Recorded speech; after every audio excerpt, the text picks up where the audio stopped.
Hello kittens and kitties, and welcome back to another installment of a Matt F. and Wallace vlog. We're here on location at Pechanga, and it is my birthday. I'm going to be 36 years old, and Matt asked me to share with you some buffet wisdom. Buffet line wisdom. Buffet line wisdom. Well, I don't really have too much line wisdom other than you're stuck waiting unless you have an Emerald card and you've spent too much money in the casino. But for the buffet, stay away from the breads, the salads, and your fillers, and go for this peel and eat shrimp. Have a good one, everybody. Welcome to the Pechanga Buffet, or as I refer to it, where Matt wins his money back. That's it, that's all I got. This is plate number 1. We call this the Pan-Asian Departure Point. This is plate number 2. We call this Carb Bombs and Mud Butts. We call this plate the Illusion of Value. It's plate number 3.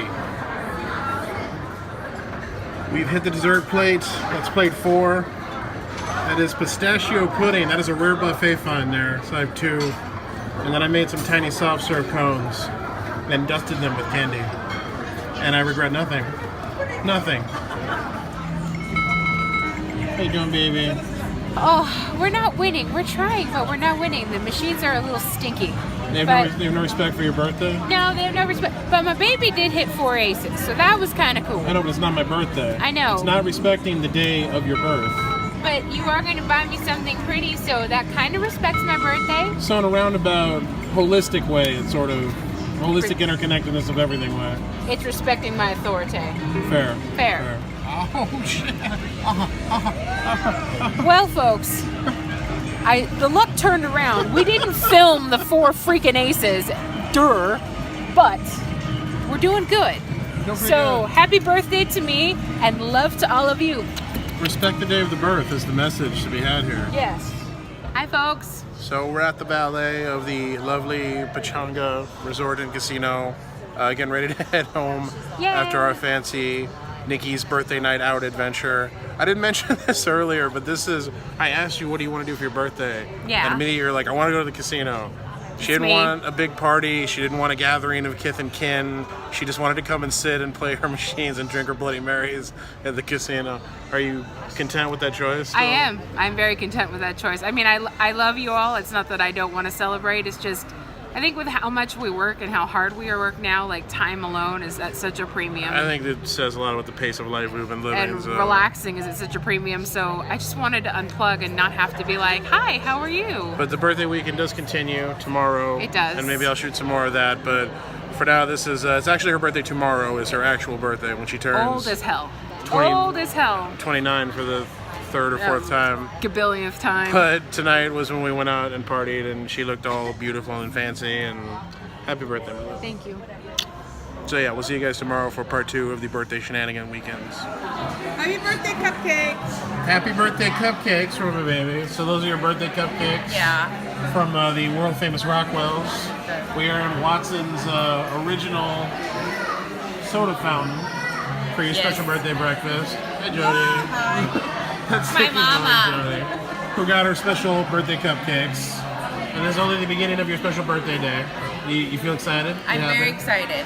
Mostly about this menu. And today's your actual birthday, too. It is. I'm old. How does it feel to be 36? How did I get this old?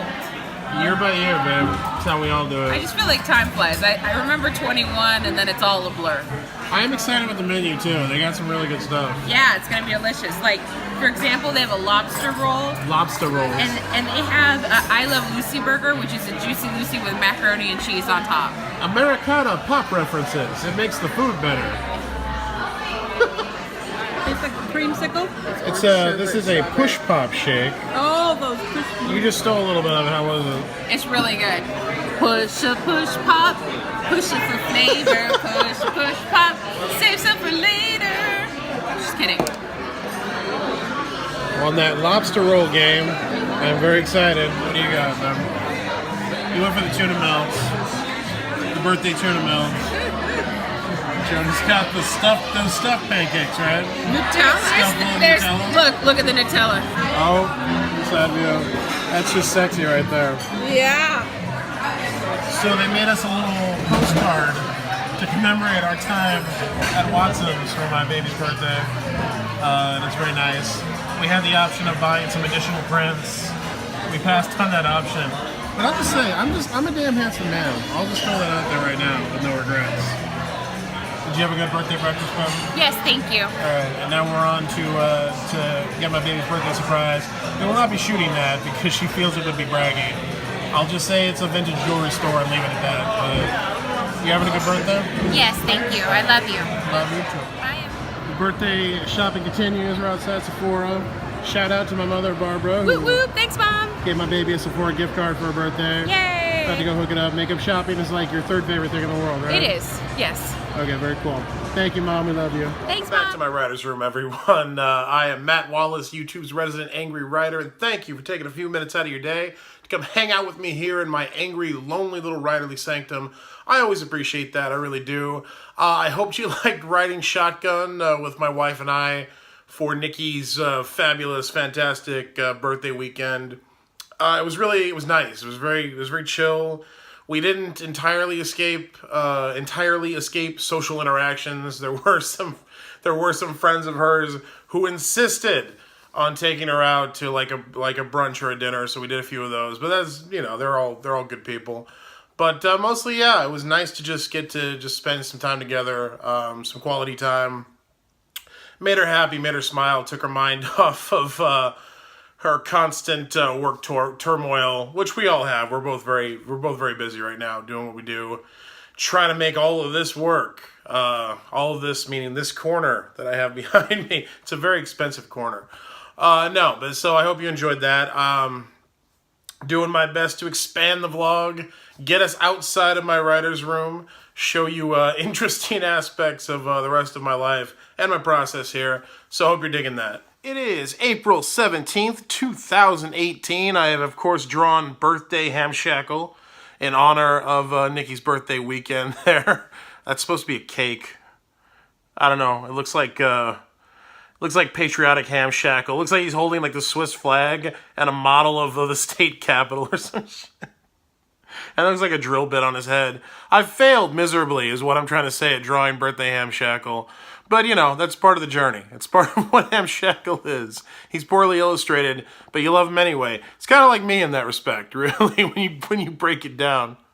I want to talk very quickly about something that this past week hit me to, that I think is an important lesson for writers, particularly writers who are out there. If you're like me, you're out there, you're doing a 9 to 5 or whatever your hours are. You're doing a day job in addition to pursuing the writing of things that you want to write, whether it's novels or screenplays or comics or whatever it is. You're doing the gig that lets you pay the bills, and you're pursuing the gig that you hope will one day pay the bills that you really want to be doing. And not all of those, I am fortunate in the fact that my day job is also writing. I work in marketing, and that's all I do, and it allows me to be creative in a lot of different capacities, and I actually have come quickly to enjoy it. So I do have that going for me. Not everyone has the luxury of doing that. Many of you do jobs that have nothing to do with writing, and that's part of what feeds into this kind of quasi syndrome that I'm going to talk about. What I was thinking about this past week is, for people in those situations, people pursuing the full-time writing they want to do while doing a day job, it's really important, I think, to not, or rather to take pride or allow yourself to take pride in the day job and in what you do during the day. Because I know a lot of us out there, and I've fallen into this mentality myself in the past. When you have to do something, especially when you're, I've freelanced for a long time, and even if I wasn't writing novels or I wasn't writing screenplays, if I was freelancing, I could at least kind of hold on to that, I'm still writing. Or with this day job that I do now, it's I'm still writing. Even if you don't have that, though, it really doesn't matter. It's important to take pride in everything you do. It's important for you. That's what I'm saying. It's really, I think it gets unhealthy when in pursuit of that big overarching dream that you have, when you sacrifice the present, emotionally or mentally, in pursuit of that. I don't think that's the right way to go about things. I think you have to be driven. I think you have to have the ability to see a bigger picture and believe that a bigger picture exists and work towards that bigger picture. And, if in pursuit of that, you don't want to let this day thing get too large or too time consuming or become too attached to it, I think there's a validity there, certainly, to be had. And even in my day-to-day grind, I'm like, I try to keep the big picture in focus, which is I am committed to doing this job as well as I can possibly do it, delivering the best results I can. But I still have to have this other part of me that focuses on writing my books and working towards the goals that I have as a freelance creator. That's totally cool. But I think when you hit a point where, and a lot of us do this, and again, I've done this too, where you have an active kind of dismissal or even disdain for the day job, that I think crosses that healthy line into corrosive. I really do. I feel like that is a bad place to get to. And, a lot of times, here's the thing, man, this is not an absolute. A lot of times you'll be out there, you'll be doing a day job that is genuinely shitty and that you genuinely hate from top to bottom, whether it's the work you're doing just doesn't jive with your natural facilities, it's the people, it's the politics, it's the situation, it's the commute, it's the whatever. If there are legitimate things about it that just flat out turn you off, or just stuff that just you really loathe, that's another trip, and I totally understand that. I'm not telling you that you're not allowed to dislike your day job. What I'm saying is, don't dismiss the possibility of even taking pride in what you're doing, is what I'm saying. Don't dismiss that outright. That's really the point I want to make here. And what spurred this was I had a moment of like really surprising, kind of intense ownership type pride this week. I saw the fully designed version of like the first big deliverable for a client, a really big client that my company had, that was something that I wrote. It was a white paper. I'm not going to get into explaining what that is because it doesn't matter. It's a marketing thing. But it's a big ass document that I did a lot of work on and over the last few months. A lot of revisions, a lot of time and thought, a lot of packaging of information, a lot of pitch copy, a lot of tight, catchy slogans, and then taking technical information and making that legible to the. It was just a lot of work and a lot of different skill sets came into play for me as a writer to make this thing. And then it went through our fabulous design department, and I'm looking at the finished product, and I'm reading the words that I wrote and the kind of the slogans that I created, beautifully designed in this thing. And I'm like, damn, that's a hell of a thing. This didn't exist. And now because I wrote all these words, it does exist. And it was the same kind of pride I feel when I hold a book that I've written in my hand, like a published book, the finished product. And you kind of go, again, damn, this thing did not exist until I willed it into the world. And it wasn't the same scale of pride. I didn't take the same level of ownership over it. It is, after all, a marketing tool for my marketing job. But I was proud, and I realized there was nothing wrong with that. There was almost a mechanism in my brain that was like, hold on there, Slick. Are we caring about this now? Is that a thing we're doing? That wanted to stop me from taking pride in this thing. And there's no validity to that whatsoever. I absolutely should take pride in the work that I do. It makes the work better. It makes me happier in doing the work and more fulfilled in doing the work. And it's worthwhile, man. It's still a creative endeavor. And again, even if you're not working a day job where you're writing, there are always creative aspects that go into everything. There's something that was not done until you did it. And you made that happen. And there's always room for you to take pride in that. And I think that it's important that you do. It doesn't detract from where you want to get to or what you want to actually be doing. But in the meantime, I think it just keeps you happier and healthier, man. I really do. It's like brushing your teeth every morning. It's like upkeep. I think you need to take a little pride in your daily grind, whatever that grind is, if you have the ability to do that. And I think that's very important. I think at the very least, like I said, you shouldn't dismiss the possibility of caring about or taking pride in your daily grind. You shouldn't sacrifice that in pursuit of what you really want to be doing, however hard you're working on that, And I don't think one thing takes away from the other. It's not like if I start to care here and feel pride here, I'm going to be less inclined to do this stuff. I think it makes balancing the two easier, and I think it makes you, less stressed and go less bananas in trying to maintain that balancing act. Because that balancing act's hard, man.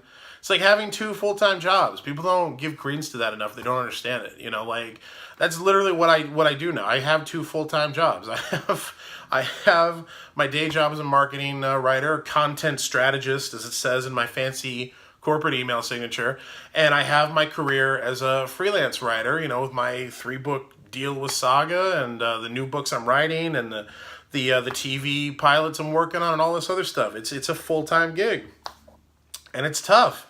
And anything you can do to make balancing those things and getting them both done easier on yourself, anything you can do to make yourself a little happier, I absolutely think is worth doing.